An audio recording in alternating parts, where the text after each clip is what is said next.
আরজিকর কাণ্ডের প্রতিবাদে ইটাহারে এবিভিপির বিক্ষোভ কর্মসূচি চলাকালীন ইটাহার থানার পুলিশ এবিভিপির কর্মকর্তাদের গ্রেপ্তার করে এবং হাইওয়ে অ্যাক্ট বা 8B জামিন অযোগ্য ধারায় মামলা রুজু করে। সেই মামলায় বৃহস্পতিবার নিঃশর্তে জামিন পেলেন সংগঠনের কর্মকর্তারা। এ বিষয়ে সংগঠনের কেন্দ্রীয় কমিটির সদস্য শুভব্রত অধিকারী এক সাংবাদিক বৈঠক করে জানান, শুধু সংগঠনের কর্মীদেরই নয়, সাধারণ মানুষকেও মিথ্যে মামলায় গ্রেপ্তার করে পুলিশ। আজকে এই জামিন মঞ্জুর পুলিশের সেই আচরণকেই সমর্থন করে। আগামীতে পুলিশের বিরুদ্ধে কিভাবে আইনগত ব্যবস্থা নেওয়া যায় এবং সেই সঙ্গে জাতীয় মানবাধিকার কমিশনের দ্বারস্থ হচ্ছেন তারা। দাদা, আপনার নাম, আপনি দলের কি দায়িত্ব রয়েছেন? শুভব্রত অধিকারী, এবিভিপির কেন্দ্রীয় কার্য সমিতির সদস্য, সেন্ট্রাল ওয়ার্কিং কমিটি মেম্বার। বলছি, আপনাদের যে কারণে আজকে সাংবাদিকদের মুখোমুখি হওয়া, আপনারা সকলে তিলোত্তমার ঘটনার সম্পর্কে অবহিত আছেন। নির্ভয়া কাণ্ডের পর পশ্চিমবঙ্গে আরেকবার নির্ভয়ার আমরা পুনরাবৃত্তি দেখতে পেয়েছি। যে আরজিকরের ঘটনা, যে পৈশাচিক ঘটনা, একজন মেডিকেল ছাত্রীকে যেভাবে ধর্ষণ এবং খুন করা হয়েছে, তার বিরুদ্ধে গোটা বিশ্বব্যাপী মানুষের আওয়াজ আজকে আলোচিত এবং গোটা দেশ জুড়ে প্রতিবাদে ঝড় উঠেছে। এই সময়, এই যখন আরজিকরের ঘটনা ঘটে, ঠিক সেই সময় সমস্ত সংগঠনের পাশাপাশি এবিভিপি গোটা দেশ জুড়ে যখন আন্দোলনের নামে রায়গঞ্জ শহরের সংলগ্ন দুর্গাপুর এলাকায় এবিভিপির ব্যানারে সাধারণ ছাত্রছাত্রীরা শান্তিপূর্ণ প্রতিবাদ আন্দোলন করছিল। সেই আন্দোলনে সুপ্রিম কোর্টের আইনকে সম্পূর্ণভাবে অমান্য করে, অর্থাৎ সুপ্রিম কোর্টের যে ভার্ডিক্ট, সেই ভার্ডিক্টকে ভায়োলেন্ট করে ইটাহার থানার পুলিশ সাধারণ ছাত্রছাত্রীদের নামে মামলা রুজু করে। শুধু সাধারণ ছাত্রছাত্রী নয়, সেই দেখতে যেখানে দর্শক হিসেবে সাধারণ দোকানদাররা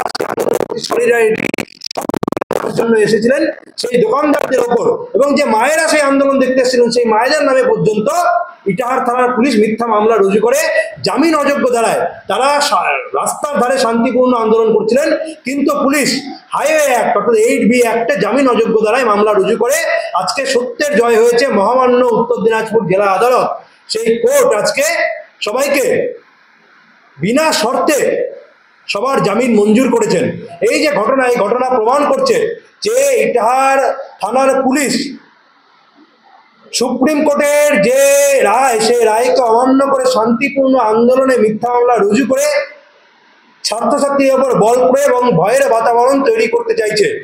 এর বিরুদ্ধে আমরা গণতান্ত্রিকভাবে যে ইনভেস্টিগেশন অফিসার রয়েছেন অনিন্দিতা সরকার এবং ইটাহার থানার আইসি সুকুমার ঘোষের বিরুদ্ধে কি ধরনের আইনি পদক্ষেপ নেওয়া যায়, ইতিমধ্যে আমাদের যারা কলকাতা হাইকোর্টের আইনজীবী রয়েছেন তাদের সাথে আমরা আলোচনা শুরু করেছি এবং এই ঘটনাকে জানিয়ে আমরা জাতীয় মানবাধিকার কমিশনের চেয়ারম্যানকে চিঠি লিখব। আজকে সন্ধ্যের মধ্যে সেই চিঠির প্রতিলিপি আপনারা পেয়ে যাবেন। আমরা এই ঘটনায় জাতীয় মানবাধিকার কমিশনের দ্বারস্থ হব এবং এই রাজ্যের মাননীয় রাজ্যপালকে আমরা এই বিষয়ে চিঠি করব এবং রাজ্যপালের কাছে আমরা ঘটনা সম্পর্কে অবগত করতে চাই যে বাংলায় কি ধরনের পরিবেশ পরিস্থিতি চলছে। সাধারণ ছাত্রছাত্রীরা একজন ধর্ষিতার হয়ে আন্দোলনে নামার জন্য, ধর্ষিতার বিচারের দাবিতে আন্দোলনে নামার জন্য তাদেরকে আজকে মিথ্যা মামলার শিকার হতে হচ্ছে। এই ঘটনা প্রমাণ করে যে পশ্চিমবঙ্গে আইনের পরিবেশ নেই, আইনের শাসন নেই, শাসকের আইন চলছে।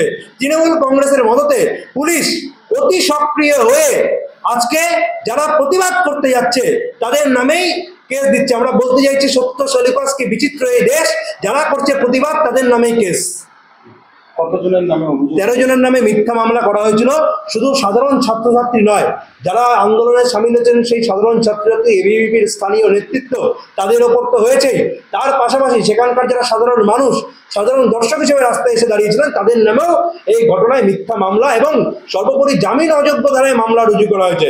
যে পুলিশের বদন্যতায় কামদুনিতে ধর্ষকেরা আজকে বহল তবিয়াতে বেকুচুর খালাস পেয়ে যায়, সেই পুলিশ আজকে ধর্ষকদের ধরতে যখন ব্যর্থ, কিন্তু প্রতিবাদী ধরতে তারা অতি সক্রিয়।